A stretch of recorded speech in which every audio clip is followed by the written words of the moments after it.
Gustave Le Bon, Psychologie des foules. La foule psychologique est un être provisoire, formé d'éléments hétérogènes qui pour un instant se sont soudés, absolument comme les cellules qui constituent un corps vivant, forment par leur réunion un être nouveau, manifestant des caractères fort différents de ceux que chacune de ces cellules possède. Introduction. L'ère des foules. Les grands bouleversements qui précèdent les changements de civilisation semblent au premier abord déterminés par des transformations politiques considérables, invasion de peuples ou renversement de dynasties. Mais une étude attentive de ces événements découvre le plus souvent, comme cause réelle derrière leur cause apparente, une modification profonde dans les idées des peuples. Les véritables bouleversements historiques ne sont pas ceux qui nous étonnent par leur grandeur et leur violence. Les seuls changements importants, ceux d'où le renouvellement des civilisations découle, s'opèrent dans les opinions, les conceptions et les croyances. Les événements mémorables sont les effets visibles des invisibles changements des sentiments des hommes. S'ils se manifestent rarement, c'est que le fond héréditaire des sentiments d'une race est son élément le plus stable. L'époque actuelle constitue un des moments critiques où la pensée humaine est en voie de transformation. Deux facteurs fondamentaux sont à la base de cette transformation. Le premier est la destruction des croyances religieuses, politiques et sociales, d'où dérivent tous les éléments de notre civilisation. Le second, la création de conditions d'existence et de pensée entièrement nouvelles, engendrées par les découvertes modernes des sciences et de l'industrie. Les idées du passé, bien qu'ébranlées, étant très puissantes encore, et celles qui doivent les remplacer n'étant qu'en voie de formation, l'âge moderne représente une période de transition et d'anarchie. D'une telle période, forcément un peu chaotique, il n'est pas aisé de dire actuellement ce qui pourra sortir un jour, sur quelles idées fondamentales s'édifieront les sociétés qui succéderont à la nôtre. Nous l'ignorons encore. Mais dès maintenant, l'on peut prévoir que, dans leur organisation, elles auront à compter avec une puissance nouvelle, dernière souveraine de l'âge moderne, la puissance des foules. Sur les ruines de tant d'idées, tenues pour vraies jadis et mortes aujourd'hui, de tant de pouvoirs successivement brisés par les révolutions, cette puissance est la seule qui se soit élevée et paraisse devoir absorber bientôt les autres. Alors que nos antiques croyances chancellent et disparaissent, que les vieilles colonnes des sociétés s'effondrent tour à tour, l'action des foules est l'unique force que rien ne menace et dont le prestige grandisse toujours. L'âge où nous entrons sera véritablement l'ère des foules. Il y a un siècle à peine, la politique traditionnelle des États et les rivalités des princes constituaient les principaux facteurs des événements. L'opinion des foules, le plus souvent, ne comptait pas. Aujourd'hui, les traditions politiques, les tendances individuelles des souverains, leur rivalité pèsent peu. La voix des foules est devenue prépondérante. Elle dicte aux rois leur conduite. Ce n'est plus dans les conseils des princes, mais dans l'âme des foules que se préparent les destinées des nations. L'avènement des classes populaires à la vie politique, leur transformation progressive en classes dirigeantes, est une des caractéristiques les plus saillantes de notre époque de transition. Cet avènement n'a pas été marqué en réalité par le suffrage universel, si peu influent pendant longtemps, et d'une direction si facile au début.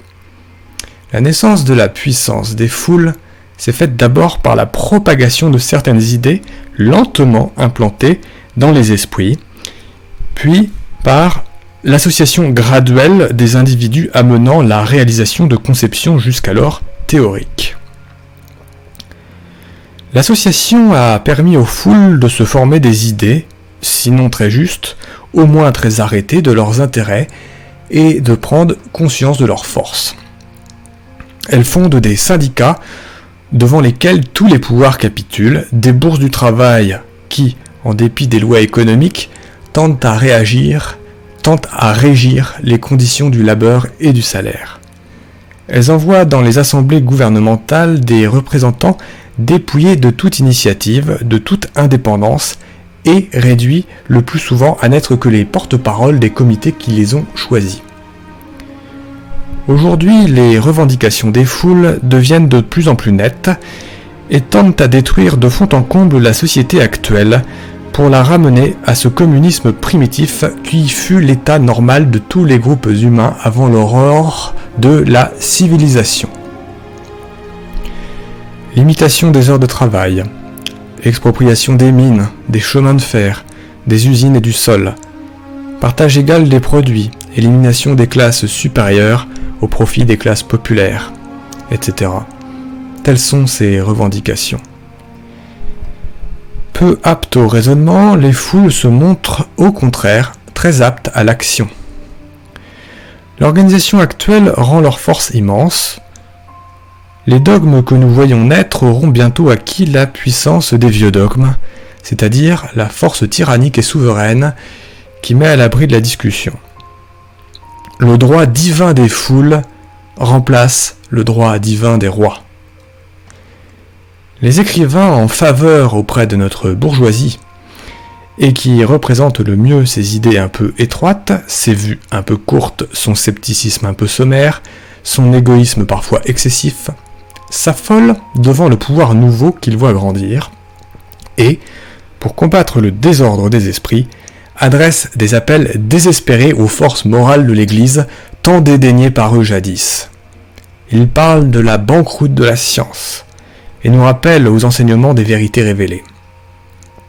Mais ces nouveaux convertis oublient que si la grâce les a vraiment touchés, elle ne saurait avoir la même puissance sur des âmes peu soucieuses des préoccupations de l'au-delà.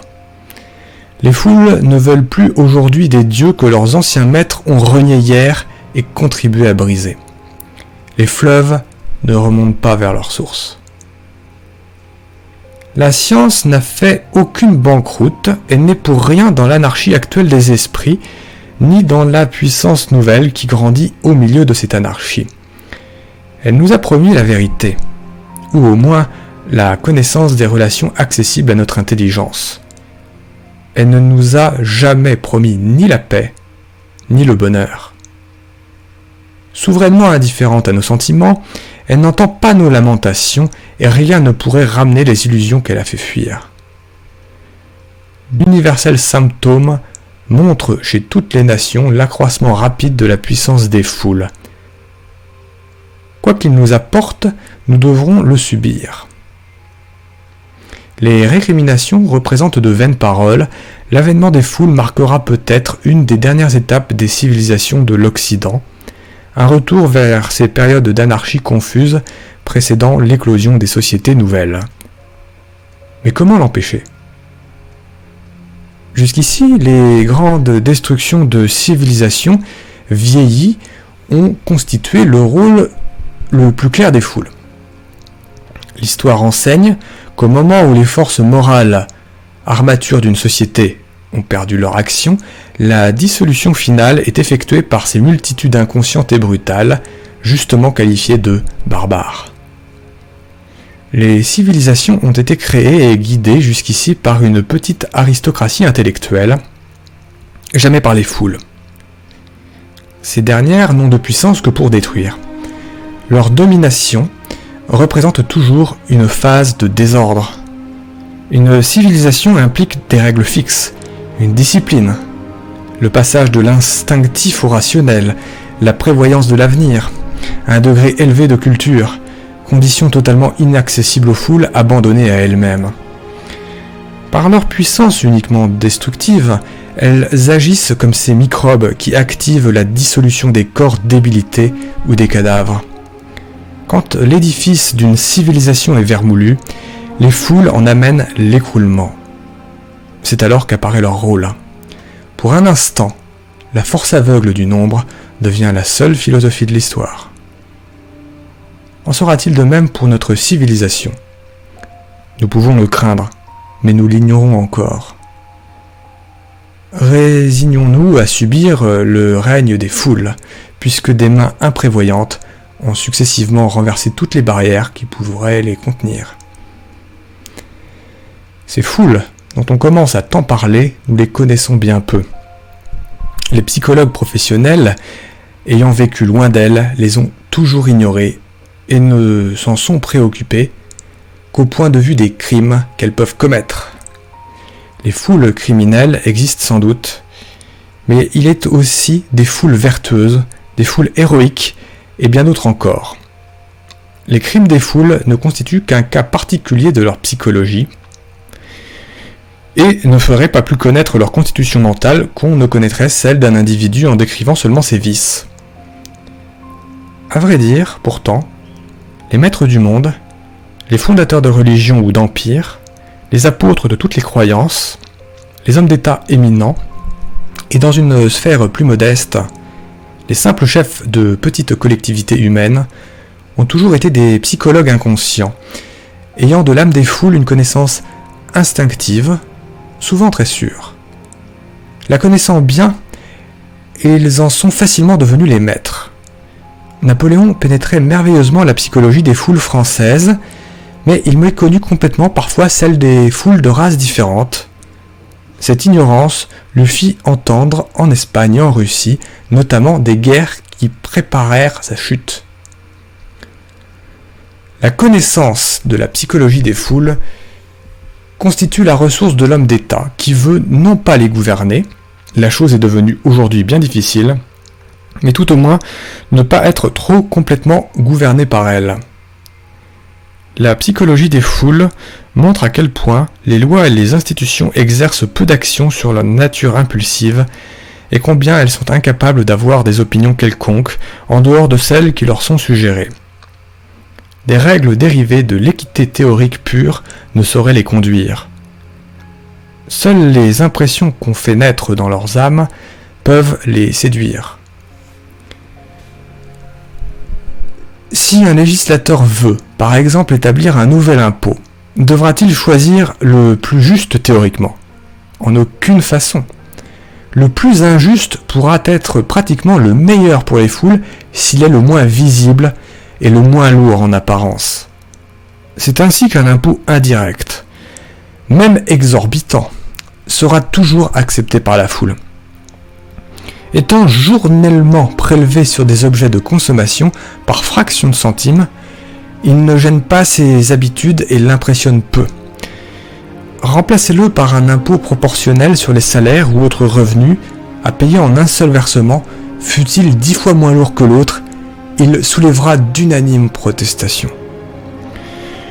Au centime invisible de chaque jour, se substitue en effet une somme totale relativement élevée et par conséquent très impressionnante.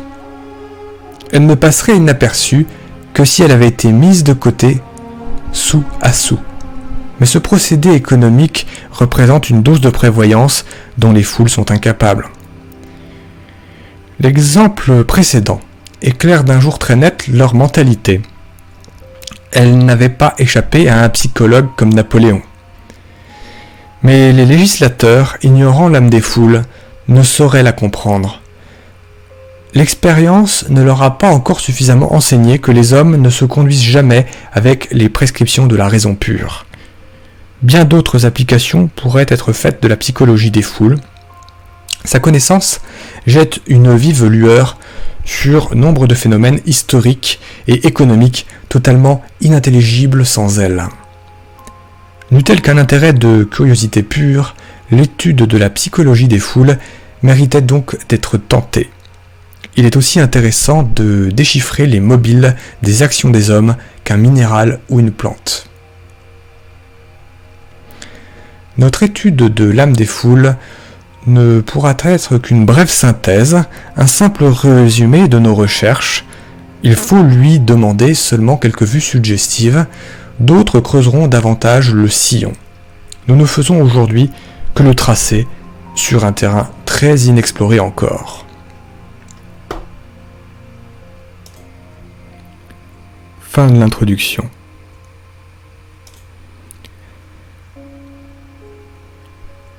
La foule psychologique est un être provisoire, formé d'éléments hétérogènes, qui pour un instant se sont soudés, absolument comme les cellules qui constituent un corps vivant forment par leur réunion un être nouveau manifestant des caractères fort différents de ceux que chacune de ces cellules possède.